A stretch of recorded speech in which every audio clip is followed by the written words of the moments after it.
बिस्मिल्लाहिर्रहमानिर्रहीम। अस्सलाम वालेकुम। ये वाक़या पुराने इस्लामाबाद एयरपोर्ट का है। एक गैर मुल्की एयरलाइन उस वक्त बोइंग 747 एयरक्राफ्ट की यूके से इस्लामाबाद की फ़्लाइट ऑपरेट करती थी। बोइंग 747 उस वक्त किसी भी एयरलाइन का सबसे अहम पैसेंजर और कार्गो जहाज़ होता था।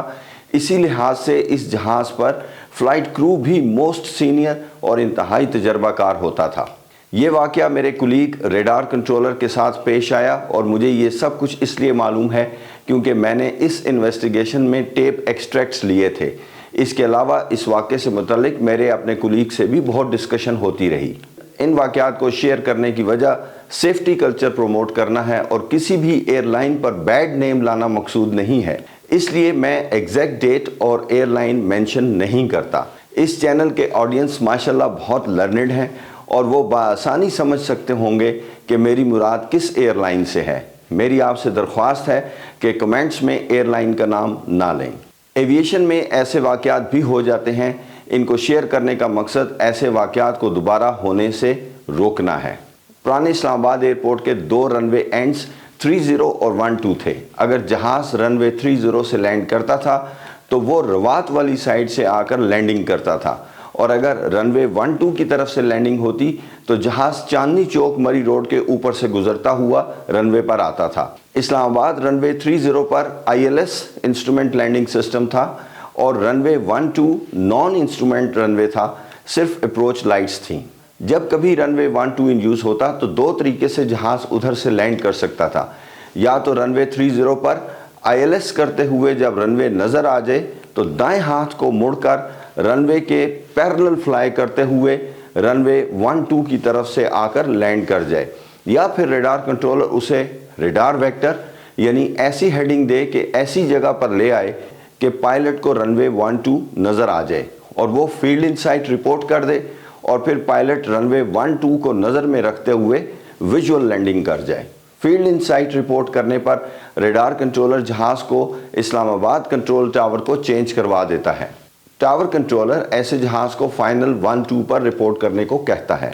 तो जब ये बोइंग 747 वेस्ट की तरफ से आने के बाद ILS रनवे 30 की तरफ जाते हुए साउथ वेस्ट ऑफ इस्लामाबाद था, तो पायलट ने रेडार कंट्रोलर को रिक्वेस्ट की कि वो उसे रेडार वेक्टर यानी एक ऐसी हेडिंग दे कि वो इस्लामाबाद रनवे 12 की तरफ फाइनल की तरफ आ जाए।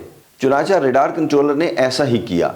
अब जबकि जहाज़ का रुख नॉर्थ की तरफ था और वो इस्लामाबाद रनवे 12 के लिए फ्लाई कर रहा था, तो पायलट ने फील्ड इनसाइट रिपोर्ट कर दी।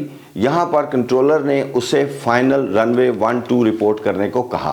अब अगर आप इस तस्वीर पर गौर करें तो यहाँ जहाज़ के राइट साइड पर एक छोटी सी एयरफील्ड है और इसका एक छोटा सा रनवे है। रेडार कंट्रोलर ने जब इस बोइंग 747 को इस्लामाबाद कंट्रोल टावर को चेंज करवा दिया तो उस वक्त दूसरी ट्रैफिक को अटेंड करने में मसरूफ़ हो गया। इसी दौरान इसने एक दूसरे वायरलेस सेट पर लगी हुई टावर की फ्रीक्वेंसी पर इस फ्लाइट की रिपोर्ट सुनी, फाइनल रनवे 30। इसके जवाब में इस्लामाबाद कंट्रोल टावर ने उसे कहा कि वो उसके साथ विजुअल नहीं है और जहाज़ उसे नज़र नहीं आ रहा है। Negative visual contact with you, continue approach. इस दौरान जब रेडार कंट्रोलर ने इस बोइंग 747 को अपनी रेडार स्कोप पर दोबारा देखा तो वो ये देखकर हैरान रह गया कि बोइंग 747 इस्लामाबाद एयरपोर्ट के बजाय इस छोटे एयरफील्ड के छोटे रनवे के फाइनल पर लाइन अप हो चुका था। अब सिर्फ 4 मील उसके टच डाउन में रह गए थे। इस वक्त रेडार कंट्रोलर के दाएं हाथ पर रखा हुआ फ़ोन बजना शुरू हो गया। ये लाइन उस छोटे एयरफील्ड के कंट्रोल टावर के साथ थी। जैसे ही रेडार कंट्रोलर ने टेलीफोन उठाया तो दूसरी तरफ से उस एयरफील्ड के कंट्रोलर की चीखती हुई आवाज़ आई कि एक बोइंग 747 उनके रनवे पर लैंड करने वाला है। ये बहुत ख़तरनाक सूरत हाल थी। कहाँ 10,000 फुट लंबा रनवे जिसकी सरफेस इस बड़े जहाज़ की लैंडिंग इम्पैक्ट के लिए फ़िट थी, और कहाँ 4,000 फुट का छोटा सा रनवे जो सिर्फ छोटे जहाज़ों के लिए ही था और छोटे ही जहाज़ इस पर लैंडिंग टेक ऑफ कर सकते थे। अगर ये बोइंग 747 इस छोटे रनवे पर लैंड कर जाता तो ये इंतहाई ख़तरनाक हादसे का शिकार हो जाता। इस बोइंग 747 को रनवे पर रुकने के लिए कम से कम 8,000 फुट की लेंथ चाहिए। इसके अलावा इस तरह की लैंडिंग इम्पैक्ट के लिए सरफेस भी फिट होनी चाहिए। रेडार कंट्रोलर ने फ़ौरन इस्लामाबाद टावर कंट्रोलर को इस सूरत हाल से आगाह किया اور اسے بتایا کہ وہ کنٹرول ٹاور کی فریکوینسی پر وقت کی کمی کے باعث اس بوئنگ 747 کو ڈائریکٹ انسٹرکشن دینے لگا ہے۔ ریڈار کنٹرولر نے کال دی، "you are lined up on wrong runway, discontinue approach". اس پر پائلٹ نے کہا، "negative, we have runway in sight and we are on finals".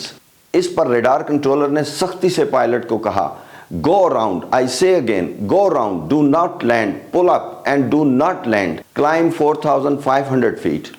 اس پر پائلٹ کی سمجھ میں آ گئی کہ کوئی زبردست گڑبڑ ہو چکی ہے۔ اس نے خاموشی سے ریڈار کنٹرولر کی انسٹرکشنز کو فالو کیا اور اسلام آباد ایئرپورٹ پر بحفاظت لینڈ کر گیا۔ پائلٹ کو سب سمجھ میں آ چکا تھا کہ کیا ہوا ہے۔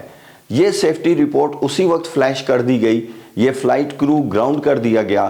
بعد میں اس ایئر لائن نے اسلام آباد ریڈار کنٹرولر کو اپریسیشن لیٹر دیا کہ ان کے بروقت ایکشن نے اس جہاز کو، جس میں بہت سے مسافر سوار تھے، ایک خوفناک حادثے سے بچا لیا، الحمدللہ۔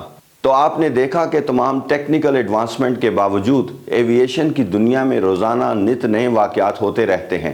امید ہے آج کی ویڈیو آپ کے لیے انفارمیٹو اور انٹرسٹنگ تھی۔